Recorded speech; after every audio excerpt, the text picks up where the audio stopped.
Hello. Chris here. I hope you guys are doing well. It's a nice sunny day. Today, we will be discussing Denis Johnson's Train Dreams. Now, Denis Johnson was an American writer. He was very active in the late 20th century and the early 21st century.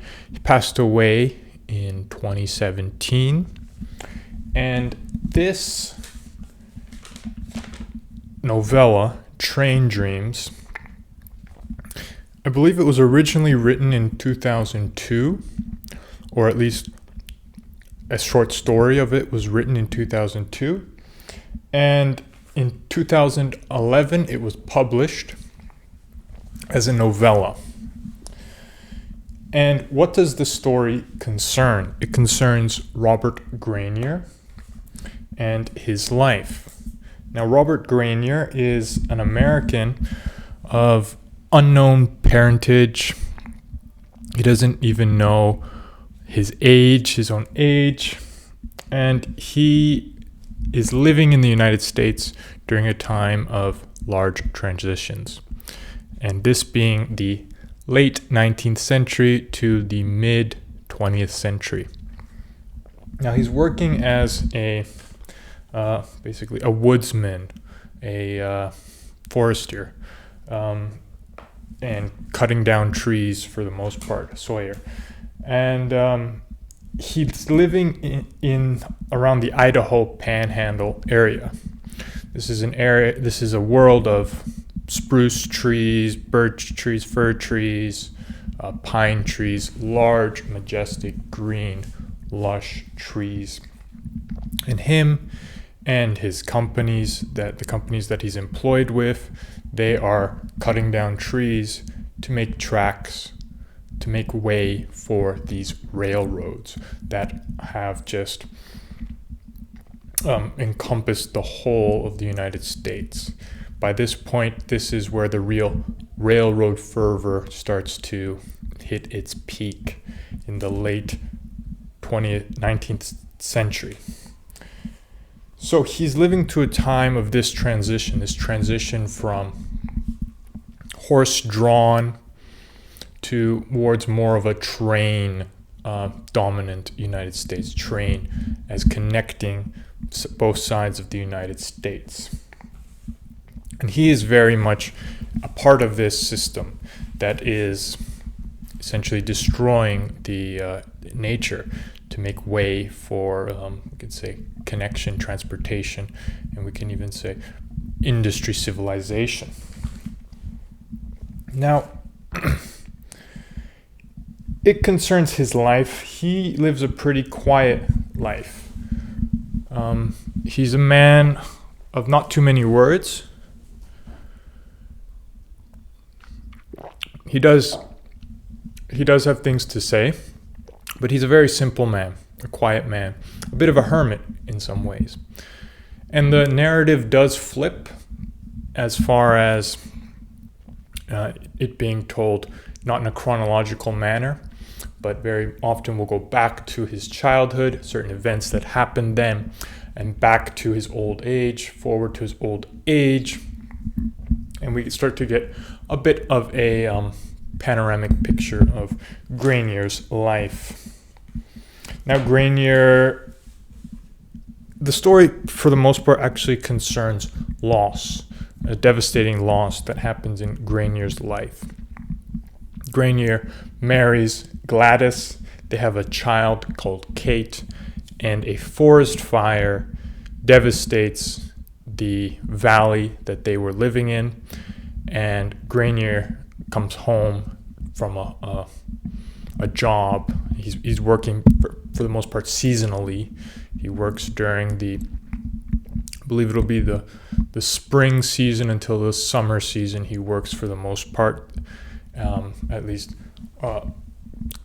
cutting trees, and he returns back to a large devastating fire that has taken the lives of his wife and child, it seems.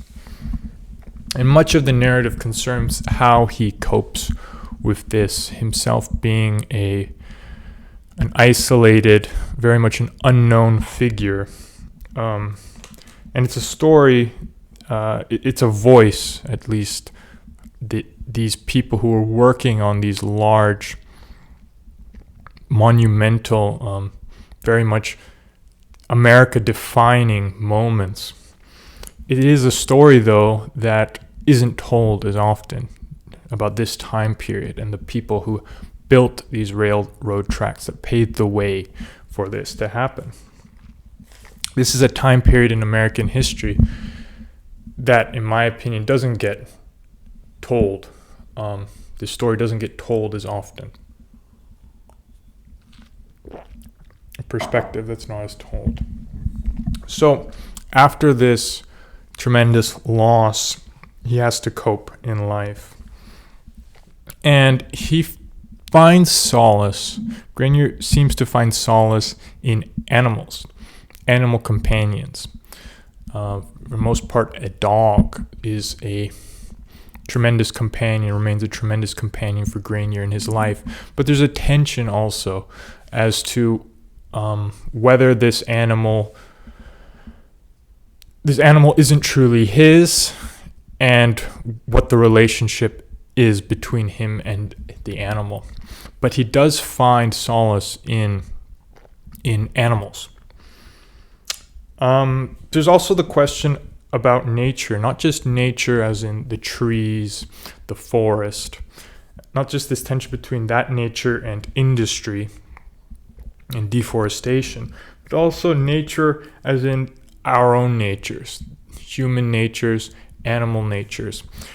And it seems like these are a bit more fluid. Johnson poses this question as to whether we are really, through the Kootenai Indians, who are the predominant Indian Confederation tribe group that live around this Idaho Panhandle area, they express very much a fluid, a meshing often of humans with animals. So very often people will be called the bear man, the bear person, the bear child, wolf person, like that. People take on attributes of animals. And throughout the story, there's constantly the motif of humans being intermixed with animals. And there's also the propping up of these wolf children, so essentially feral children, children who were raised by wolves. And Grenier, in his isolation, finds himself questioning whether... I think he finds himself questioning what type of life he wants to be living in, whether it's more important for his nature to have this fluidity with animals, or but in some ways that disturbs him and that frightens him very much, that humans could be quite similar, quite close to animals. And much of the devastation, say, of a forest fire, it affects animals in a similar way as to how it affects humans. So this tension disturbs Grenier. And another important aspect of the novel, as I mentioned, the novella, is the idea of transition. This is an important part in American history, but it's actually two important parts. It's the transition to predominantly railroads that are interconnecting the West and the East, the United States, the East and the West, I should say, as well as the transition towards the automobile. And we see that in the novel. There is a transition to the automobile that we see happening in the 30s, 40s, 50s, 60s. In the 60s is when Grenier passes away. Grenier himself does kind of hesitate, perhaps because of how secluded he is, but also perhaps because of a deeper meaning. He does hesitate to immerse himself completely into this automotive, this completely industrialized world. And that's very much also because the area that he lives in, the Idaho Panhandle, is one of the more untouched areas, we could say, of the United States. It's not one of the most industrialized areas. It is industrialized in terms of forestry, and that industry is very big there, but you still have quite massive swathes of wilderness, still to this day.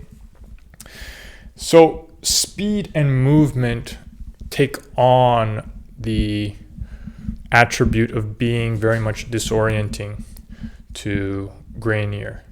This idea of too much speed in life, and how speed and time in life can actually change places.